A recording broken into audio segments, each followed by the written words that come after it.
Hi, everybody. Meteorologist Joe Cioffi here. Weather in 5 days in 5 minutes. Brought to you by Omni True Value Hardware at 1226 North Wellwood Avenue in West Babylon, 631-756-1125. Best prices in the New York City tri-state area and beyond on rock salt, winter snow and ice melt products, and anything else you need to get your house in order during any of the winter weather systems that we'll be dealing with in the coming months. So we'll give them a call, 631-756-1125, and the website is omnitruevalue.com. So let's get through today. We've got a cold front that's approaching, and with that front, there are some showers. Most of the heavier showers are across the south.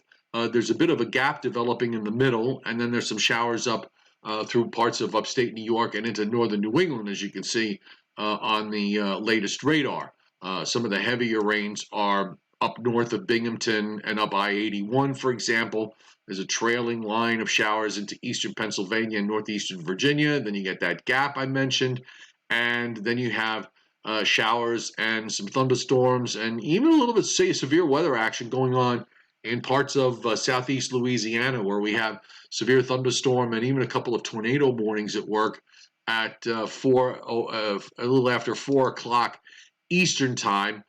There's also more energy coming in, excuse me, to the west and to the northern Rockies. So we're seeing precipitation and from northern California on up to Washington State, and then going east into Montana, and that is going to be heading on to the east.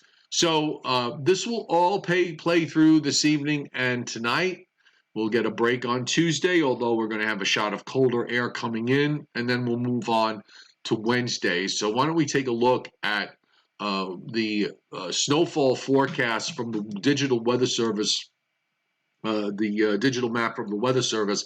This is not going to be a big deal. And frankly, from what I see in terms of what's going on in the upper air, I don't really see a whole lot of upside here. So for the most part, we're talking about a coating to maybe an inch, maybe in a few places as much as 2. There's going to be a lot of variability in here through the Northeast. Some of the lake effect enhanced areas in southwestern New York and northwestern PA could see 4, 5, or 6 inches, and also on the east shores of Lake Ontario. Here's a close-up view of the zone from eastern Pennsylvania to southern New England and southeastern New England, down into Maryland and northernmost Virginia. Again, you see a lot of ones here, so this would suggest up to an inch and not much more than that. One of the many reasons why I'm not particularly bullish regarding a potential upside. For one thing, if there is going to be an upside, there's no clue from WPC. Not that they're absolute in their forecast. They don't always catch it.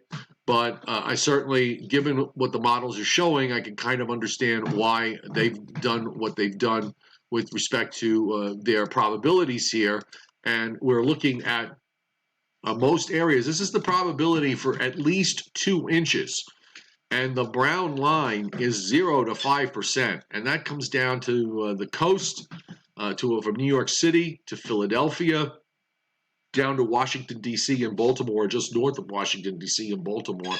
And you really have to go a ways north, up to I-90, for example, west of 87 in upstate New York and north central New York, with the action coming off the lee shores of Lake Ontario, also southwestern New York and northwestern PA, and the same holds for central and northern New England. So here we start to get into probabilities. The darker green is 30% or higher. The blues are 50%, 40 to 50% or higher. So these are not numbers that are screaming big snows here. If this was something that I thought would be more concerning, certainly would like to see 40% or higher probabilities down to the coast, and that kind of gives you something to work with as far as what's going on. But to me, this really doesn't look like it's going to be any big deal. So let's run through. We have the latest mid-afternoon NAM model run.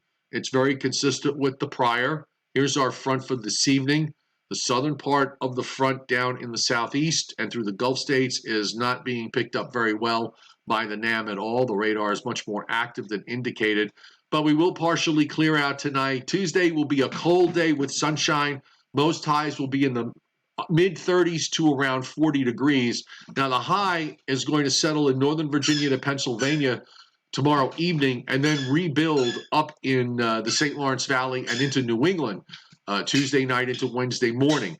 Our cold front that's coming through tonight is going to see a wave develop on it, and that low is going to see an area of snow develop.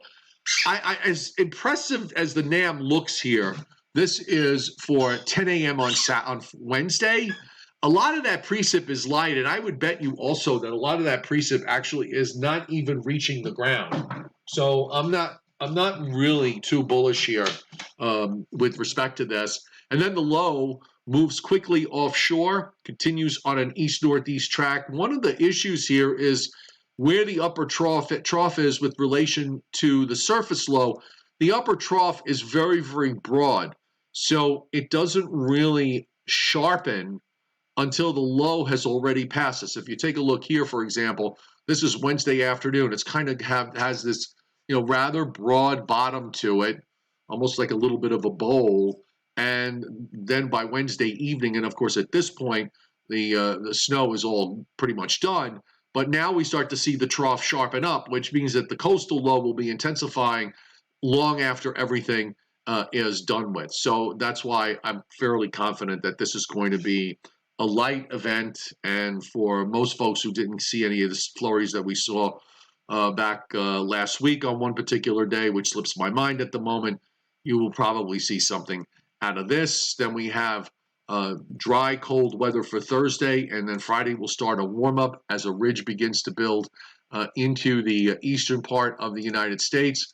And then going into the weekend, we've got the next round of storminess with a warm front that approaches Thursday night into Friday morning with some showers. You see there's snow there up in central and northern New England.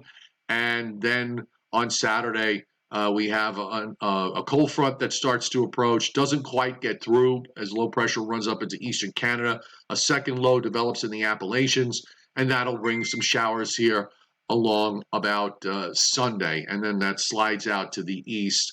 I really did not give the GFS a good look as to why it changes it over to snow on the backside.